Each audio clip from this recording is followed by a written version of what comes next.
Hello everybody and welcome to the E3 2019 Nintendo Press Conference Review. I'm your host Ryan Taylor, and I shouldn't waste any time before I get right into this because Nintendo announced quite a bit and had one of the best showings of this year, if not the best. So I'm going to start off with the fact that Nintendo is apparently a necromancer, as they are apparently bringing back a bunch of completely dead series. First of which being Contra. Contra Rogue Corps is a new Contra entry coming to the Nintendo Switch on September 24th. Local and online multiplayer for up to 4 players. Also, the Contra Anniversary Collection is available right now. Secondly, the remake of Panzer Dragoon is coming to Switch this winter. And let's see, more of these series that Nintendo brought back from the dead. Seiken Densetsu 3 is the 1995 sequel to Secret of Mana. It is getting its first ever North American release included in the Collection of Mana.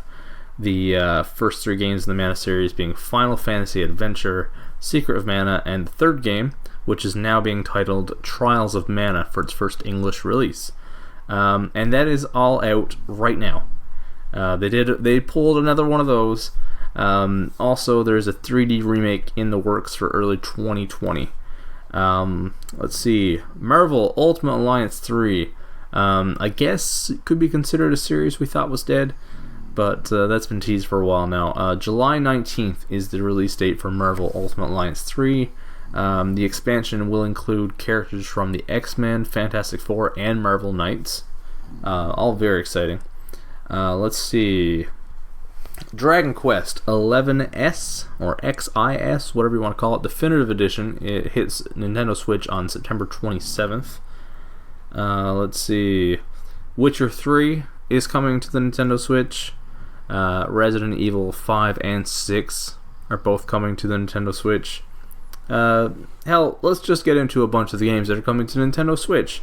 Spyro the Dragon Reignited Trilogy is coming on September 3rd. Ni no Kuni Remastered is coming September 20th. Minecraft Dungeons is coming in spring of 2020. The Sinking City is coming this fall. Alien Isolation sometime before the end of the year. New Super Lucky's Tale fall of 2019. Dead by Daylight on September 24th. Dauntless sometime this year. A lot of games coming to Nintendo Switch.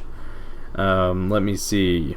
Empire of Sin is a new exciting game from John Romero, the creator of Doom. It is sort of a film noir mobster 1920s-ish sort of game. It's a strategy game though. That is spring 2020, and it's a very intriguing mixture of the setting of the game versus what kind of game it is. I'm interested in that.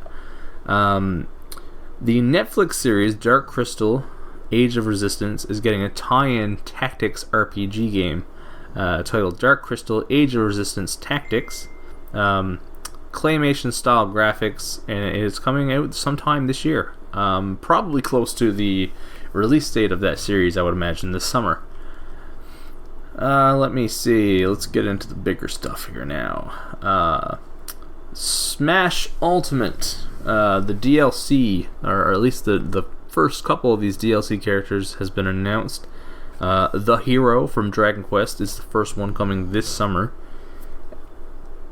Followed by fan favorite Banjo-Kazooie this fall. Daemon X Machina releases on September 13th. Whatever that is, I really don't know much about that one. No More Heroes 3 is in development. Apparently that has a bit of a following. That arrives in 2020. Let's see. Mario and Sonic at the Tokyo Olympics coming out this November, of course. Animal Crossing New Horizon. That looks pretty cool, I gotta say. That might be a title that would get me into the Switch. I love Animal Crossing. It's been delayed until March 20th, 2020. It's not too long a wait. Longer than fans were expecting, of course.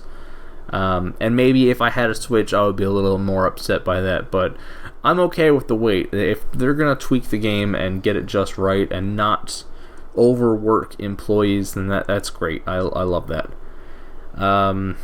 Let me see. Now we got the big stuff here. The Pokeball Plus controller can be used with Pokemon Sword and Shield. That was the main takeaway from this. We already got a Pokemon Sword and Shield Nintendo Direct not too long ago. But the Pokeball Plus controller can be used with it. Not quite as a controller, but instead you can take your Pokemon from the game out into the world, and there are bonuses and such from that. Luigi's Mansion 3, we got a bunch of that. That's releasing sometime before the end of the year. That has co-op and online modes.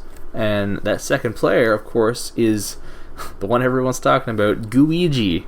It is a Luigi made of goo. Gooigi can walk on spikes and through obstacles, but will melt in water. And if you play the game single player, you have to swap between the two to solve puzzles. So that is very interesting. It sounds like it's almost made for co-op. I love Gooigi, I really do. And of course, it wouldn't be a Nintendo press conference without a little bit of Zelda. So, Link's Awakening, the remake that they're doing here, that's releasing this year on September 20th. We got a bit of gameplay of that. I love the art style that they're using for this. I love it. It looks great. And there's a custom dungeon mode, which is very, very interesting. I can't explain it very well. I'm not the biggest Zelda guy. I'm not the one to explain this one. You can look into it a little bit, but I think it involves unlocking different dungeons and sort of creating your own dungeon out of them. I'm not sure. Cadence of Hyrule releases this week. It is a crossover between Crypt of the Necrodancer and Legend of Zelda. I believe my Final Form co-host Mitchell Clark talked a little bit about this on the E3 preview episode we did. And that is out today. At the time of this recording, June 13th is the release date. So that is exciting. And lastly, the last announcement for all of E3, Nintendo capped everything off by showing a little teaser and revealing that a sequel to Legend of Zelda Breath of the Wild is in development. Didn't really give any information other than in the teaser you see Link and Zelda exploring a dungeon together. So there are things you can take away from that.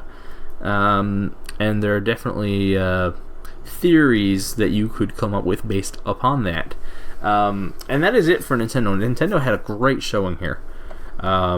Between Zelda and Pokemon and Luigi's Mansion and the Smash DLC and all the new games coming, and I mean, you know, Animal Crossing, of course. Animal Crossing, can't forget that one.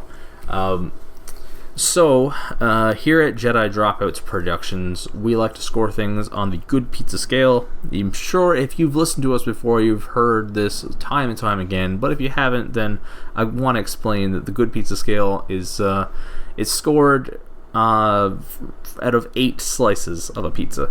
So, I am giving this one 7 slices and a crust. Not quite 8. Only because in comparison to last year, I don't think it's quite the same level, but it is still a hell of a good press conference. Once again, Nintendo takes the cake here. And on that note, that is the end of the Nintendo E3 2019 press conference review from us here at Jedi Dropouts Productions. If you want to hear more of these E3 press conference reviews, you can check those out, as well as other episodes of Jedi Dropouts or Final Form, and that's all available over at www.jedidropouts.podbean.com or wherever you listen to your podcasts. And I guess that is a wrap on E3 2019. It was a blast. As always, I love my E3. I hope you guys have enjoyed these reviews, and I hope that you've enjoyed E3. I hope the game you were waiting for was announced or revealed or teased, or you got a release date or something. So, thanks again for listening. Appreciate it. and I'll catch you guys later. This has been a Jedi Dropouts production.